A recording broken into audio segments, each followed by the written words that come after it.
NFL free agency is here, and it's been really, really fun.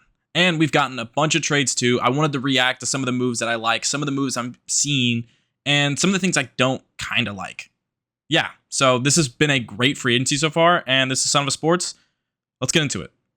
Before I get into the video and talk about the teams I think that did good, did bad, I need to talk about some takeaways first. Number one, it is very clear that teams around the league are setting things up, putting things together for a very stacked 2027 NFL draft class. I mean, we have known this since the beginning of the 2024 college football season, and Brett Kollmann said it himself. The last 18 months have been teams setting things up for that draft class. And I mean, there's multiple teams with multiple picks already in that draft class. The Ravens backed out of a trade for Max Crosby for a reason, and it's not just because they thought Crosby's injury was bad. I think a lot of teams are preparing for that draft class. The other thing, as I start recording this video on a few days later, after I redoing things after a bunch of free agency moves happened, reports are now coming out that the Rams and Patriots are in deep talks for A.J. Brown, and they're making strong pushes for him from The Athletic. Wow. Philly, wow. There's so much to talk about there, but the trade hasn't happened. There's not a trade to talk about yet, so we won't get into that. Just wanted to talk about that in this video and give my raw reactions because I'm literally recording this as this is coming out. I wanted to start with the Baltimore Ravens because they actually shocked everybody with the Max Crosby trade and then backing out of the Max Crosby trade. I think it's significant considering the fact that they're probably scared of the injury there. I think it's also because they're setting up for next year and also because they have a ton of holes. They lost a lot of players. Mark Andrews is the only tight end on the roster right now, and I don't think he's very good. He has significantly regressed over the last 2 years, has made pretty big mistakes over the last 2 years in big games, and losing Kohler, who was big in the pass or in the blocking game, and then Likely, who was a major target for Lamar Jackson, it sucks. Patrick Ricard was pretty important when healthy for this team, opening things up in the run game. He was a staple for this team's run game over the last decade. Losing Alani Gilman kind of hurts in their pass coverage. I mean, they're going to have to figure out safety. Nadarius Washington losing some depth there as well. Linderbaum is the biggest loss of it all. Their interior offensive line was really bad in 2025, and Linderbaum was really the only consistent piece there, and it's a big deal they lost him for, so I understand. Their additions, Jalen Hawkins does add some room to their safety room. He gives them some depth. John Simpson, if he can stay healthy, gives them a real left guard for the first time since they had John Simpson, and then Trey Hendrickson. I think the difference between him and Trey Hendrickson him and Max Crosby isn't worth 2 first-round picks, but he is a significantly worse run defender than Crosby, who's probably the best run defender in the NFL. He is a very good pass rusher still, but he's 31 years old, is coming off an injury-ridden season where he only played 7 games, and is going to have to really be elite this next year if the Ravens want to have a chance at being a top team again.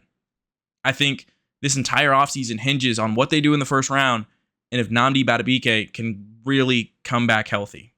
For the Raiders, I mean, you traded 2 first-round picks for Max Crosby. No, I'm just kidding.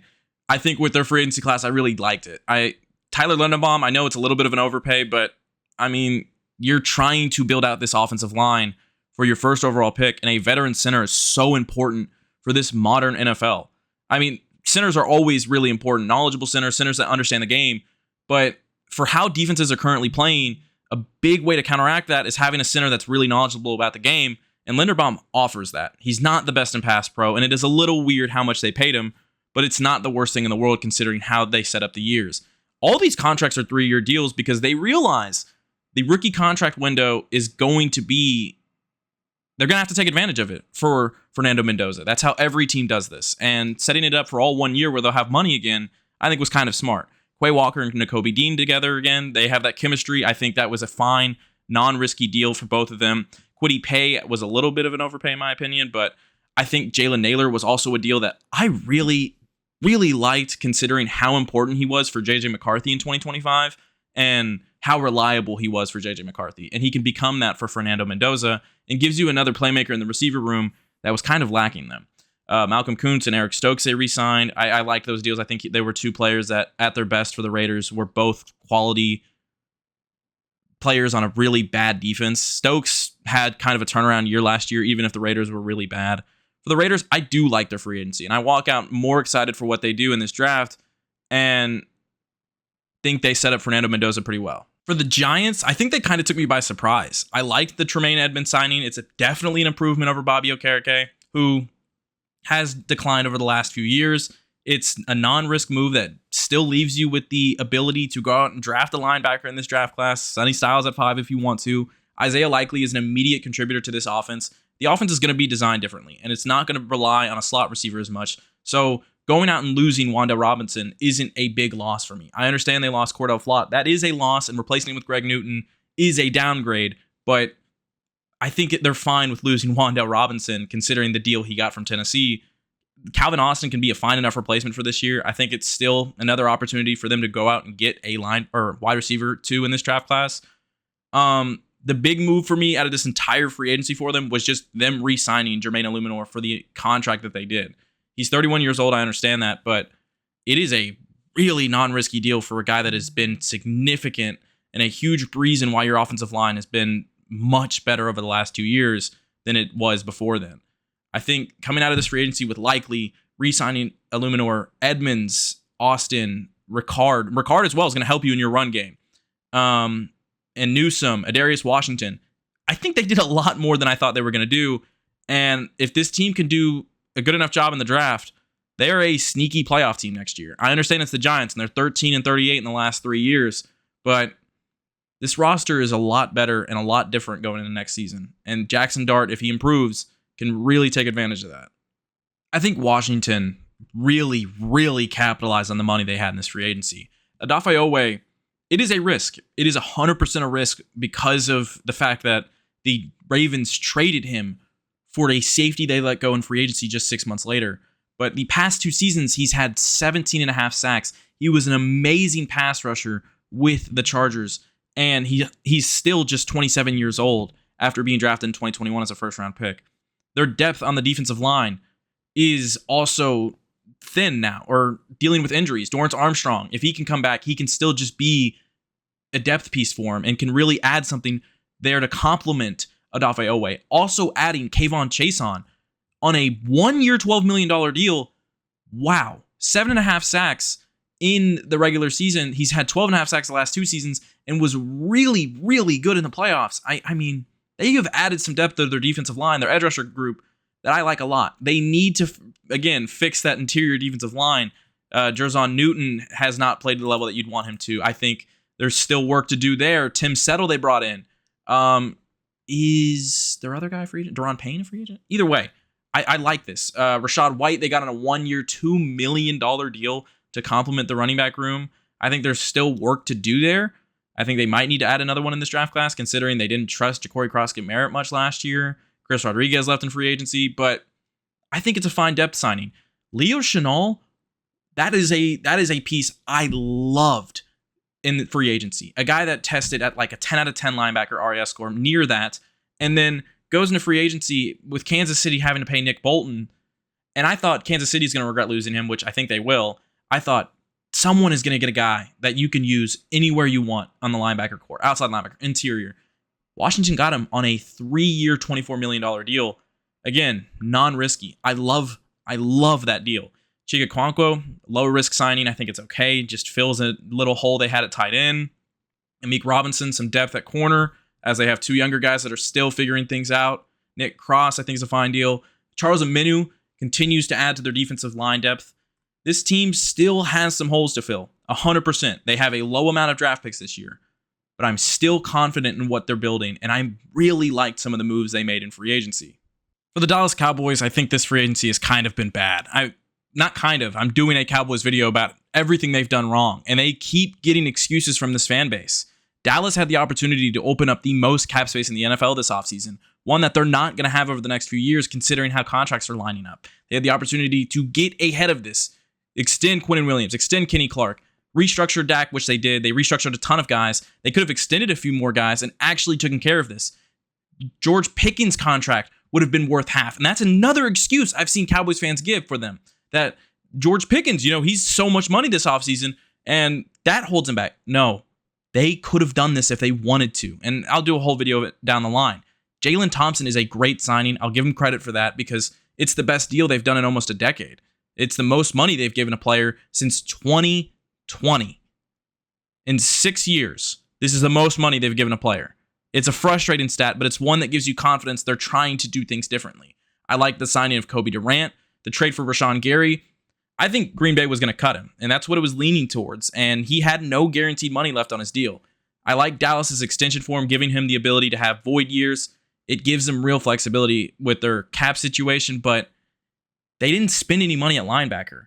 They didn't spend any money outside on the main corners. They let the main part of free agency go by. Cowboys fans keep saying, well, everyone was going to be mad if they didn't get Trey Hendrickson or Max Crosby. No, they just had to bring in a linebacker in the building. Right now, they only have DeMarion Overshown, a guy that has played 19 games in his first 3 seasons. Defensive line-wise, I think they're worse than they were last year. Jadeveon Clowney is similar to what Rashawn Gary has offered. Gary did not have a sack after October and was very bad at getting to the quarterback in the last 10 games of the year. Had very little pressures. It is very concerning how much his game has declined since his ACL injury a few years ago. I think this is a chance for him to turn things around, but it's rough. It is a rough situation that Cowboys fans keep giving them excuses for. They missed the main window to add players, and there were players that they could have gotten that would have been so big for Dallas. Leo Chenal got a contract that Dallas could have done. Devin Lloyd got a very good deal and would have been game-changing for the Cowboys. I think Tariq Woolen going to Philly, another great deal Dallas could have done. It is frustrating as a Cowboys fan to watch them get excuses and defense and have defenders all over the place.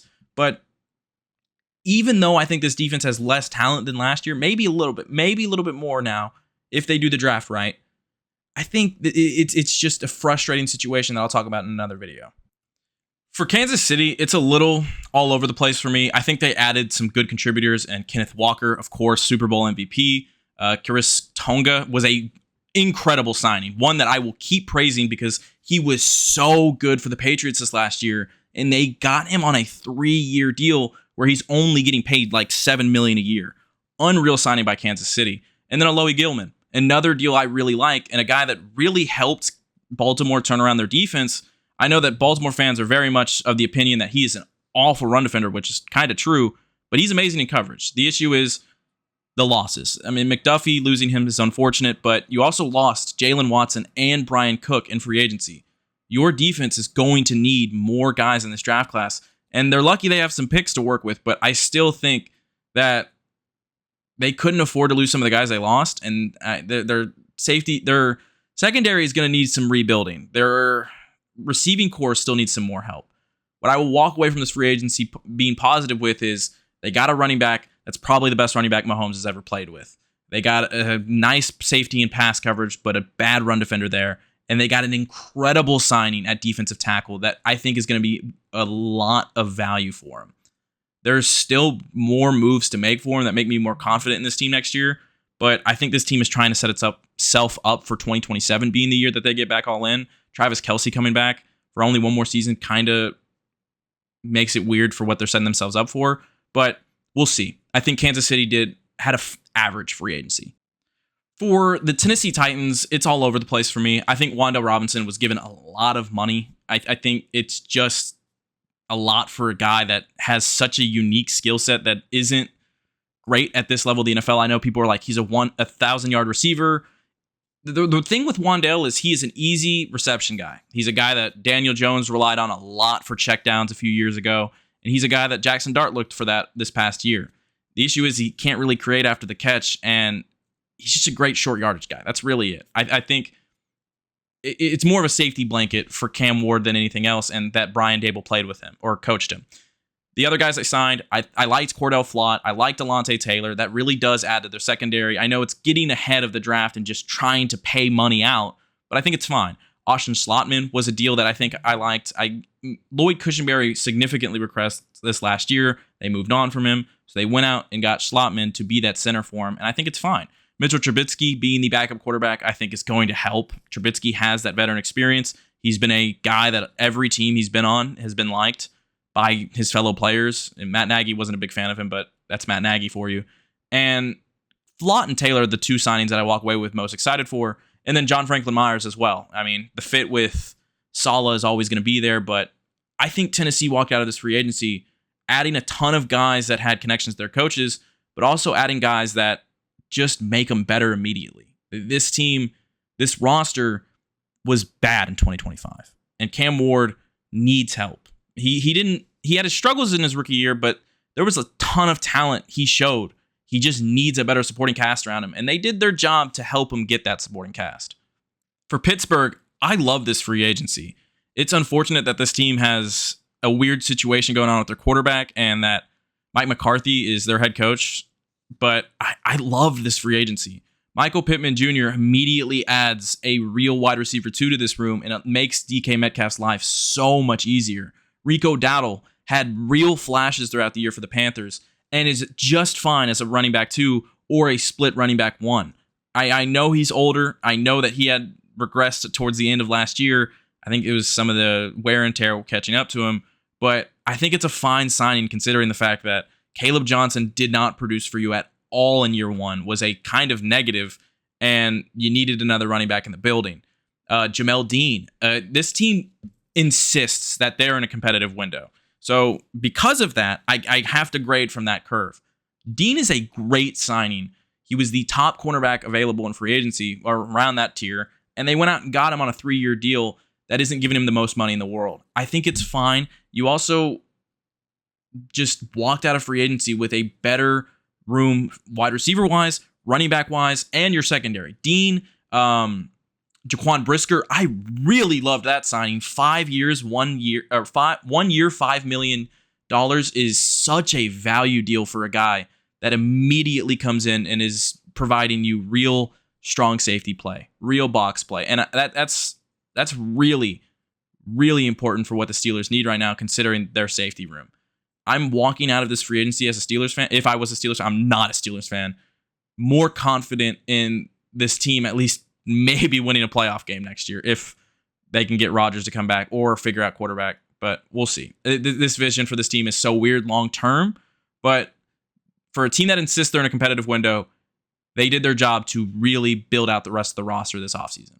The Bengals were an interesting team for me because they horrifically mismanaged Trey Hendrickson's contract. And it was dumb, it was stupid, and it was out of cheapness and a refusal to actually capitalize on what this team has from their ownership. But in this free agency, Boya Mafe, I loved the idea of Boya Mafe for a team, for my team. And the Bengals going out and getting him, I think that's the best case scenario for going out and getting a playmaker edge rusher that's just entering his physical prime and needed a fresh start in another team. They also went out and got Brian Cook to really add to their safety room and gives them the ability to just go out and get best player available in this draft class. If that's Sonny Styles that falls to them at 10, I'd love that pick for him. I think it'd really help their defense turn around next year. And they, at that point, would have to rely on the development of their other first-round picks from previous years. But it puts them in a way better place than they were at the end of last season. I think that there's so many players they could take there that just make them a better defense than they were last year. And their defense had a better second half of the season last year than people realize. They were at one point on pace for a bottom 10 defense in the history of the NFL, and they finished the year much better than people would think. Talking about the Jets real quick, because they did a lot. I wasn't the biggest fan of the extension for Minkah or the deep money they gave to Demario Davis. They're older. They're out of their primes. Minkah has not been the same player the last few years and has significantly regressed over the last 2 years specifically. But I understand where they're coming from in adding veterans. They have 16 picks in this draft class. They need veterans in the building to really help ease these guys into their roles. They got a veteran at safety. They got a veteran at linebacker. 2 positions that are really stacked in this draft class that the Jets could really target in maybe the 3rd or 4th round if they were able to get those picks, because I don't think they have a 3rd or 4th rounder. David Onyemata, Dane Belton they also added. They're adding players in the building. They did add 3 30-year-old players. The average age of players they signed are 31 years old, but I kind of understand where they're coming from here, just trying to add veterans to help ease this transition. They also are giving Breece Hall an extension. They also traded for Geno Smith. I think Geno was in a really bad place in Vegas last year, and he was not great himself. And Frank Reich is probably going to make him look even worse considering how bad Frank Reich is. But the players they added in this free agency, I am fine with. The money, not the biggest fan of. The coaching staff, not the biggest fan of whatsoever. But I think it sets them up for this draft pretty well. Their interior offensive line, they lost both guards. That's not great, but I kind of am seeing the vision for what they're setting up for this draft class. A few more teams, the Patriots staying in the AFC East. I think they did a fine enough job just adding more talent to this roster and building on what they did last year with their money. They got rid of Stephon Diggs and signed Romeo Doubs, and I think if Doubs can stay healthy, he can really be that Diggs role for this team this next year. I know that they probably need a for sure number one wide receiver, but what they're doing with this wide receiver core, I'm a fan of. I mean, they're still just adding playmakers, trying to get the most of what they can do with Drake May, just throwing the ball around and getting it to his guys and not having to rely on one number one guy. I'm fine with it. I think Doubs is a younger, better version of what Diggs can offered them last year. Elijah Vera Tucker, it is a risky signing, but not one that I'm hating whatsoever. It's a high reward one because if he's healthy, he is a very good guard and gives them some flexibility with what they're doing with their offensive line. Micah Onwenu is probably going to stay at right guard. Morgan Moses at right tackle for next year. Probably get one in the draft that you can develop behind him. Maybe they move Onwenu to right tackle and find another guard down the line. Jared Wilson to center since they moved on from Garrett Bradbury. They can move Vera Tucker to left guard and have Will Campbell at left tackle. And that's a pretty solid offensive line. And you get a player that, if healthy, again, is a very good guard. They also added Draymond Jones. I'm a big fan of that. He was a very good player last year in Baltimore. Losing Tonga hurts, but Byard, their safety room relied on a lot of younger guys last year, and they were good, but Byard at his best is still an all-pro caliber player. I don't know about all-pro, but still a very good player. He had a really good year in Chicago last year, and I think, again, just signings that low risk, high reward. Doubs, Vera Tucker, and Byard. Chicago's a team that I didn't think would do very much early in free agency, but they did a lot of things I really liked. They moved on from Tremaine Edmonds. They needed to free up some money, and they got a low-risk deal in Devin Bush, who had a really good year in Cleveland last year. And it's really easy to look good in Cleveland next to the defensive rookie of the year in Carson Schwarzenegger and playing in a front seven with Myles Garrett, who had the best year ever as an edge rusher. But I think with Devin Bush, you're adding a guy that has real athletic traits, a former first rounder that really has turned his career around over the last 2 years and can give you more stability at linebacker than you've had over the last 2 seasons. Kobe Bryant, I mean, he was a really good player for Seattle last year and the last 2 years with Mike McDonald at free safety, and your entire safety room left in free agency. You do have some room to work with or players you might need to add, but I'm fine with that. I'm actually really, really fine with that addition, and I think it's them getting younger at safety. I think Brisker, Owens, Byard, they weren't in their long-term plans. Also, they traded DJ Moore. I mean, I haven't talked about this publicly yet, but it kind of felt like it was coming, and I understand it. They got the most of what they could for him with a second-round pick, and that is a really, really good deal for a player that was becoming more expensive, had 600 yards each of the last 2 years, and just has been kind of an effort issue guy. A guy that arguably was the guy that lost you your playoff game this past year. I think there were a lot of factors that lost you the game, but he certainly was one of the bigger ones considering the low effort he showed on that final play that became an interception. It's fine, and he wasn't part of the long-term plans for Chicago. They move on from him getting a second-round pick, and I think there's more to watch out for the Bears over the next few weeks and months because I feel like there's a move coming that we haven't seen yet. Talking about the Panthers and our last 2 teams, I love this free agency. They started it by giving a risky deal to Jaelan Phillips. I understand, $80 million guaranteed, 4 years, $120 million, but Jaelan Phillips was one of the best pass rushers in all of football last year and has the athletic traits to continue to be that. The injuries are a concern. I understand it. The play finishing is a little bit concerning, but it's the injuries that are really scary. But you're taking a risk here, and I understand the risk. But he's great. He was top 10 in pass rush win rate in 2025. He was top 10 in pressures in 2025. This is a player that is extremely talented when healthy and will make Panthers defense better. Devin Lloyd, I mean, this really sets your team up, and they just made another signing while I'm recording this that sets them up even more to really go in the first round again and just take best player available. Their biggest need was linebacker. Biggest need. It has been their worst position over the last few years. And Lloyd comes in and you got him on such a cheap deal. $45 million over 3 years, really a 2-year deal that sets Lloyd up for a big extension 2 years from now. And he's finally developed into being one of the best pass coverage guys as a linebacker in the NFL. He was so good for the Jaguars in 2025. And I was shocked they didn't re-sign him or franchise tag him. Actually, the linebacker, I understand why they didn't franchise, but I was shocked they didn't bring him back immediately. I was shocked nobody in the league was willing to give him more than that because Lloyd is so good. He's an okay run defender, but the pass coverage is elite. The instincts are elite there. And this really sets him up well. I thought going in the draft, tackle's kind of what you got to look at. If Stone Forsythe's your guy next year, your backup. But with Ikem Ekwonu coming off a serious injury, with your right tackle being older, you needed another guy in there. They signed Stone Forsythe, and then they got Rasheed Walker, who has been a starter and a reliable guy for the Packers over the last few years, who they can trust to come in and either be a backup for Ekwonu or the right tackle, or he can be a starter. I think this is such a good situation for the Panthers. Yeah, they probably have to look at center still, but this is fine. This is a good free agency class for a team that just made the playoffs the first time in like almost a decade. I am really, really confident about the Panthers going into next year, and I love what they did in free agency. There's a lot more teams to talk about. There's a lot more things to talk about later down the line, but the Rams, I mean, you got to mention the Rams, man. I mean, they traded for Trent McDuffie, and they really went in for it. They had 2 first-round picks this year. They used one of them to go get Trent McDuffie, and I'm all for it. I think McDuffie is such a great player, an all-pro out of position that he was at with the boundary corner spot. He's going to be one of the best slot corners in the league if you play him there. You extended your other guys in the secondary. Then you go in free agency and also sign Jalen Watson from the Chiefs. I love this free agency from this team, and it, again, sets them up so nicely for the draft.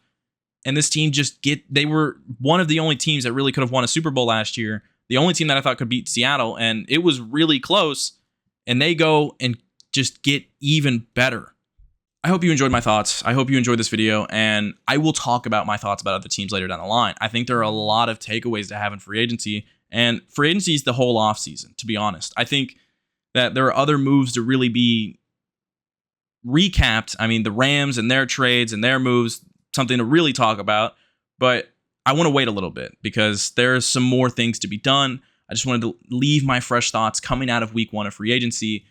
And yeah, I hope you enjoyed. Let me know what you think down below. Let me know what team you think I missed or what point you think I missed. I'd love to talk about it, love to hear about it. Please like and subscribe. I love you all. This is Son of a Sports, and I'll catch you next time.